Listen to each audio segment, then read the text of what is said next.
Seminary in Sweden, and presently the Chancellor of Humanistic Global Education Network. I request Shambhushivananda ji to speak on this occasion.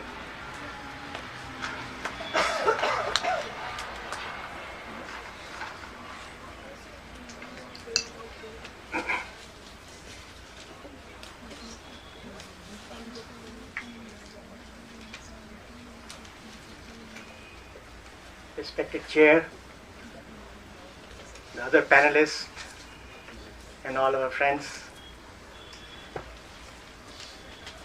I pay my respects to you with all the divine charms of my mind and love and cordiality of my heart. I come from four spaces. One is from the Indian spiritual tradition. As you can see, I am a Swami, I am a monk, I am standing before you in different dress, and yesterday somebody pointed out that I was the most colorful person in the photograph. I stand out in the crowd. Well, second, I have been associated with the movement. We have a disaster relief wing which was started in 1968. For over 52 years we have been working in almost all the disasters. It started from India, but now it is globally based. It's called Amurt Anandamarga Universal Relief Team. But we have worked in disasters all over the globe and still working with different developmental agencies on different disasters, post-disaster work. Thirdly, I am an academician, as you can see, and I'm the coordinator. We have about 1,200 schools for children all over the world, from New York to Australia to Europe to India to Africa, South America, on all continents. So that's why I move around, in all these spaces, all these places. And then I was born in India, and I lived here in India for the first 20 years, but for the last 45, 50 years I have been outside of India. I was in United States for 12 years, I was in Africa for 2 years, Middle East for 2 years, Europe for 10 years, came back to India for 10 years, and then I was in Sweden for 13 years, and I have been all over the world since then.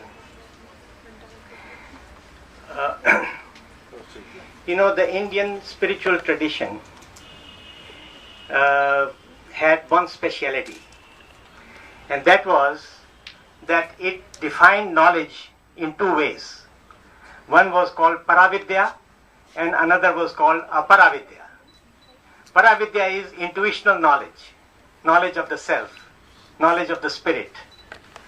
And Aparavidya is worldly knowledge, physics, chemistry, mathematics, and all the subjects which we are talking about. Artificial intelligence is one subset of Aparavidya. But because there was a greater emphasis on Paravidya, and our rishis and munis, they spent years researching this invisible life force which resides within us, without which this body cannot function. Our brain runs with 25 watts of electricity and can carry 10 to the power of 19 bytes of information.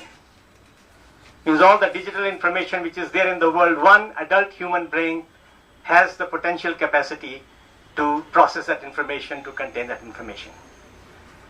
So they realized that this is going to be, when you die, your brain also stops functioning, but that is not the end of the game. So there is something greater than that, what we call mundane, what we call physical. So there is that dimension, which is transcendental dimension, is the dimension of consciousness. Consciousness consists of two things, cognition and energy. If you want to make a table, you need some chair, you need some wood, metal or something, some substance, and then you need to apply some force to turn it into something else. So similarly, this creation is made out of some substance This physical universe is made out of some substance, and that substance has been transformed into one thing or another.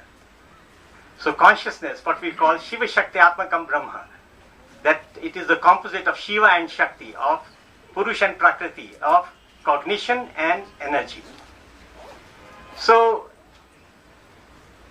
when we talk about augmented or artificial intelligence, it is a product, one property of our human mind, of our human brain, but it is different from our consciousness.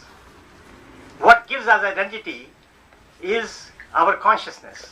When the supreme consciousness gets manifested through the individual unit minds, then it gets a unit identity.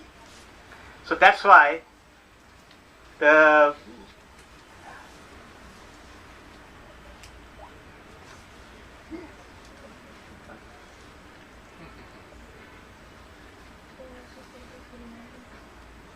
one spiritual master, he very eloquently he said, what the cosmic mind has been doing till today will continue to be done on this earth through the human minds, through the unit minds, in slow and gradual steps. So artificial intelligence is something very natural. It is not something which is artificial. It is the product of our human mind.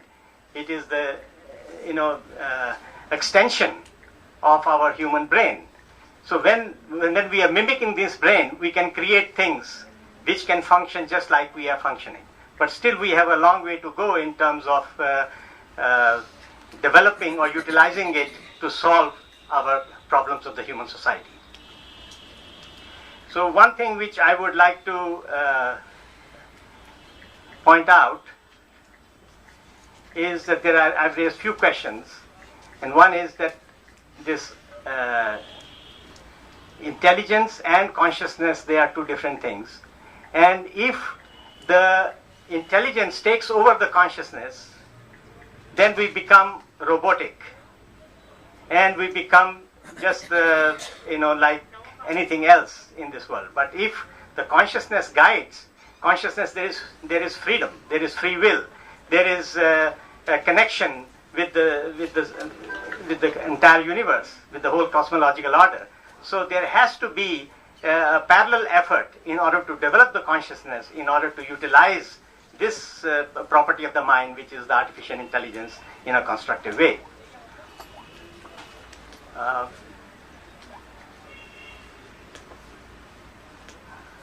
So I will, one challenge before us is whether this artificial intelligence will be a tool of empowerment or domination. And what are the underlying psychological dynamics at play in this human consciousness? So I just present to you one simple idea here, and that is that human beings have basic longings. Physical longing, what we call kama; psychic longing, artha; psycho-spiritual longing, what we call dharma; and the spiritual longing, which is moksha. Now, the characteristic of the kama, the physical longings, is that we want pleasure, immediate pleasure.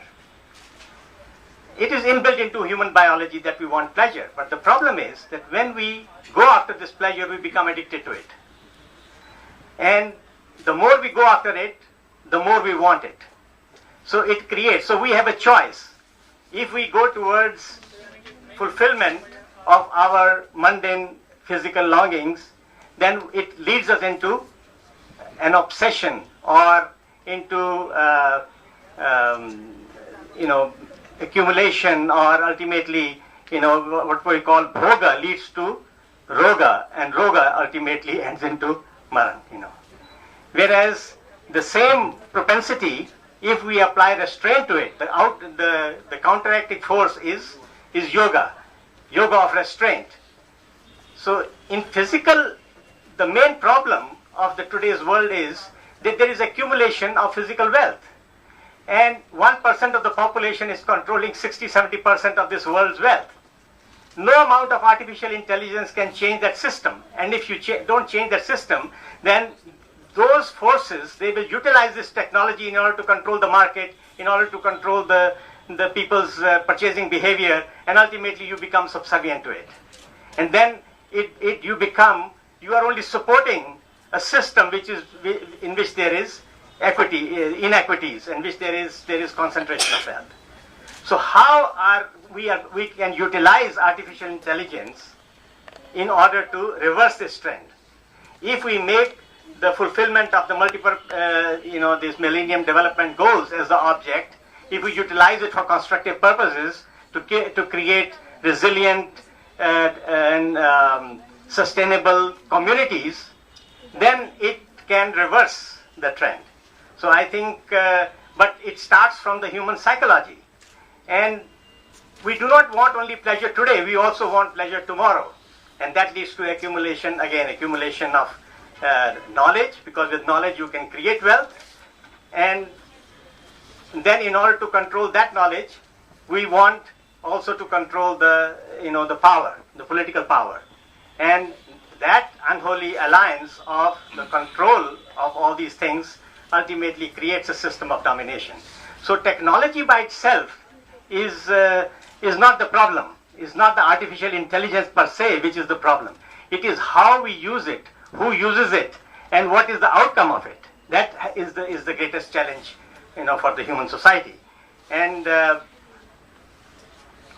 is why, we need to think of some of the issues like equity, of how it affects the health, how it affects the environment, how it is, building in certain biases, the issues of transparency, of fairness, of safety and security of data, of privacy. These issues are becoming very significant. So as we develop artificial intelligence, along with it, we also need to enhance the moral fiber of the nation. Because if we neglect that, then the technology can be misused. A knife in the hands of a 3-year-old child can do damage, but the same knife can be utilized in a constructive way. That's why Albert Einstein also, he said that the fate of humanity is entirely dependent upon its moral development. And that's why I propose that in all our technical education institutions, there is nobody present from the All India Institute of Technical Education. It's just around the corner. I have spoken to Dr. Punia and to their staff, that we must have a course in every technical institution on the history of moral advancement. The same principles of morality which are present in Bible or which are present in our ancient texts, they are not as relevant today. How do you apply those moral principles into these technologies? So there needs to be a development of ethical frameworks. There need to be systems of governance, standards of accountability in AI codes, for example, so that we can make sure that the technology is utilized for constructive purpose and not for strengthening the unjust systems which are there. And finally, I'll mention just one more thing, and that is, a few years in 1987, one philosopher here from India, Shri P.R. Sarkar, he presented the concept of prama. Prama means balance or equipoise. And he said that one of the biggest problems in the society is that we have lost prama in all the spheres of life, in the physical, in the psychic, and in the spiritual dimension. The whole society is moving so much towards materialism that there is, we are developing only the physical side of things. But what about the psychological and the spiritual dimension? These are being neglected. So to bring about this balance, he gave the concept of Pramatrikon. In fact, it says disasters are nothing but they are the result of the cosmic forces trying to bring balance into the world. When we create imbalances, then the nature acts to create that balance back. And that's why we have disasters. So we should see the disasters as opportunities to bring balance. And this objective has to begin at a very early age. That's why in all our schools, I have about 1,200 schools all over the world, we are looking for exploring different ways of how we can infuse and bring about this balance. And just I'll show you one chart, I think, which we don't have time to discuss, but it just gives that, it's like defining that human being consists of different koshas. We have the body is the Annamaya kosha, we have Kamamaya kosha, Manomaya kosha, Atimanas kosha, Vijnanamaya kosha, Hiranyamaya kosha. Means these are the different layers of the mind. And through our education system, we have to develop all the layers of the mind. And within that, in that the holistic development, there is of course scope for scientific progress, there is scope for cognitive development, there is scope for, but there is also, more importantly, the scope for creativity, for imagination, for moral insights, for historical insight and predictive skills, for empathy, for magnanimity of mind, for realization of the supreme consciousness. So these are the things which will need to be developed. So on the mundane plane, there are three things which AI can contribute. One is assessment of the community needs, where those things are lacking. Let us do a survey of the whole globe and figure out where there is the lack of certain basic amenities of life. Second, we need to enhance the purchasing power. What is the purchasing power of the people so that they can fulfill those needs, and the availability of goods and services. These are the three basic things which are needed in order to bring about prama or balance in the mundane sphere. And these are economic issues, but I think AI can also contribute to ensuring that that balance is maintained.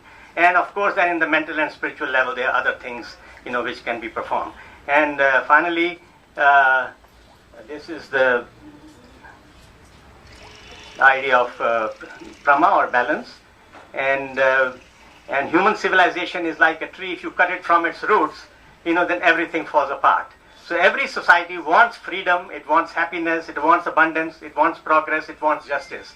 But it cannot happen unless if we want freedom, not only I want freedom, you also want freedom. So there it should be, when I can respect the freedom of others, then only it is possible. It requires expansion of mind. So the more we go into our deeper levels of the mind, we can get wisdom. Wisdom comes from within. Knowledge may come from outside, but wisdom comes from within. And to tap that wisdom, we have to connect ourselves with that highest consciousness within. And that's how we'll be able to ensure. The more we come closer to the nature, the more we'll bring abundance into the society.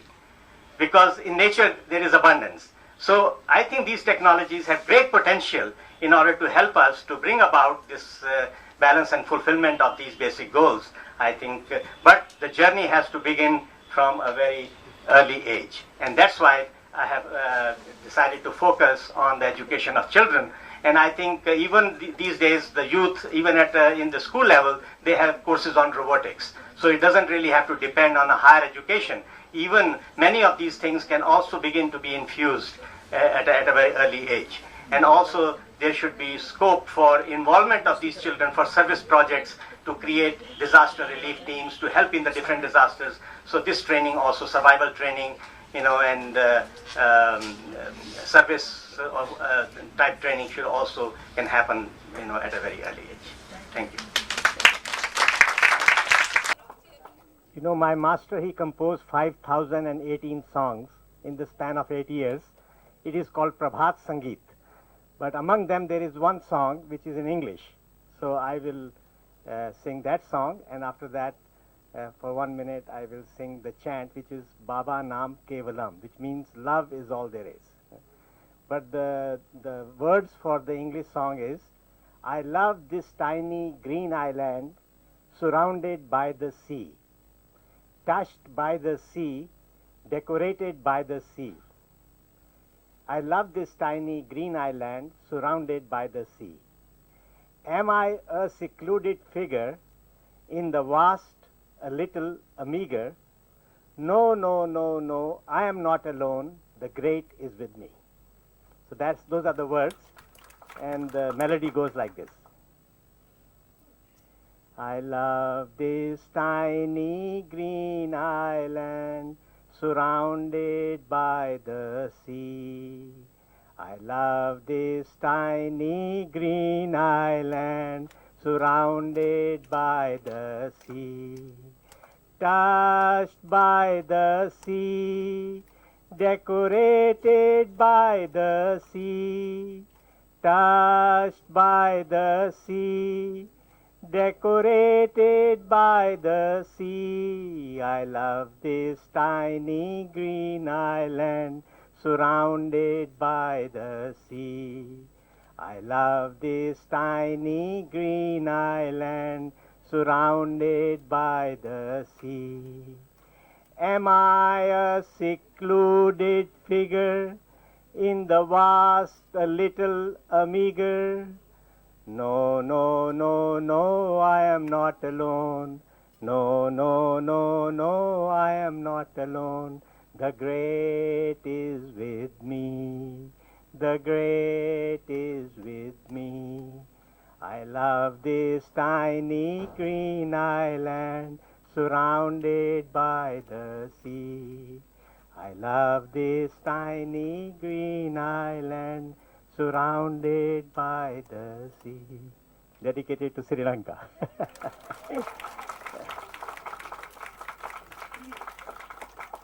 And then I will sing a chant which is called Baba Nam Kevalam. Baba means, it comes from the root word Bapra, which means the most dearest one. That's why we say father as Baba, the children also Baba. Baba means the dearest one, the most beloved. And Nam is name and Kevalam means only. And you can create your own melody, but whatever comes to my mind, I will just sing on that melody. Baba Nam Kevalam, Baba Nam Kevalam, Baba Nam Kevalam, Baba Nam Kevalam, Baba Nam Kevalam, Baba Nam Kevalam, Baba Nam Kevalam, Baba Nam Kevalam,